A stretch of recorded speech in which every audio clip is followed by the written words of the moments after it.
people that deal with the dead are generally a little off, whether it's the mortician or the undertaker or even sometimes the priest, but no more than the gravedigger. The gravedigger is a unique vocation.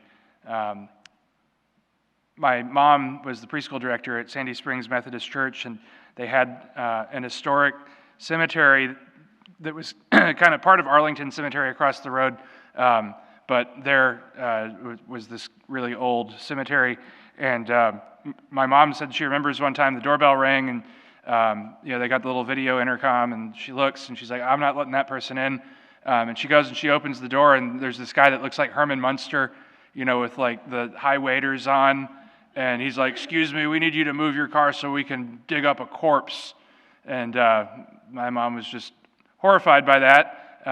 And so they move the car, and out comes the gravedigger, and they dig up this 120-year-old coffin that it looks like it has a mummy inside because it's that coffin shape. Anyway, people that hang around cemeteries are often kind of weird. And so we've got this man with the unclean spirit, and he's dwelling among the tombs. So there's already something kind of off there. He's dwelling among the dead. And it says that nobody could restrain him even with a chain. There's nothing that any earthly force could do to keep this man restrained. And so he'd broken chains, he'd broken shackles, and nobody was strong enough. And he was hurting himself, hitting himself.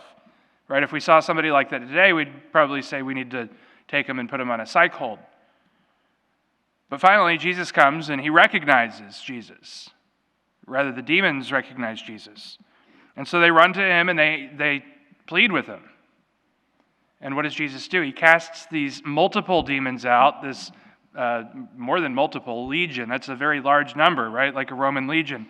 He casts them into that which is unclean, the swine, right? Because, of course, Jews wouldn't be associated with pigs. That's unclean. They're not kosher. And so Jesus takes that which is evil, that which is wicked, and he casts it into that which is unclean to free this tormented soul.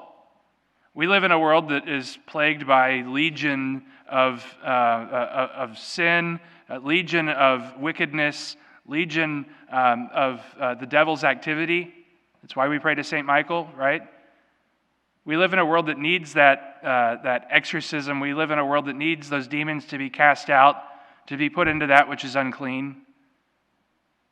We live in a time where we're surrounded by wickedness.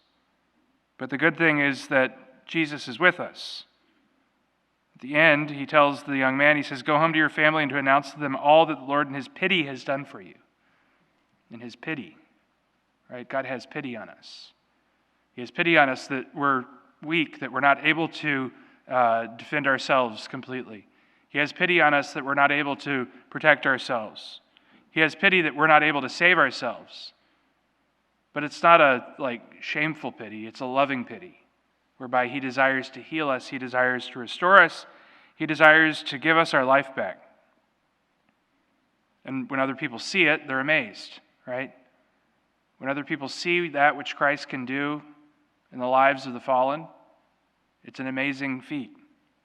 And so we recognize that we're fallen, that we're sinful, that we need the mercy and the pity of Christ, that we need Christ to watch over us, that we need him to heal us, that we need him to restore us.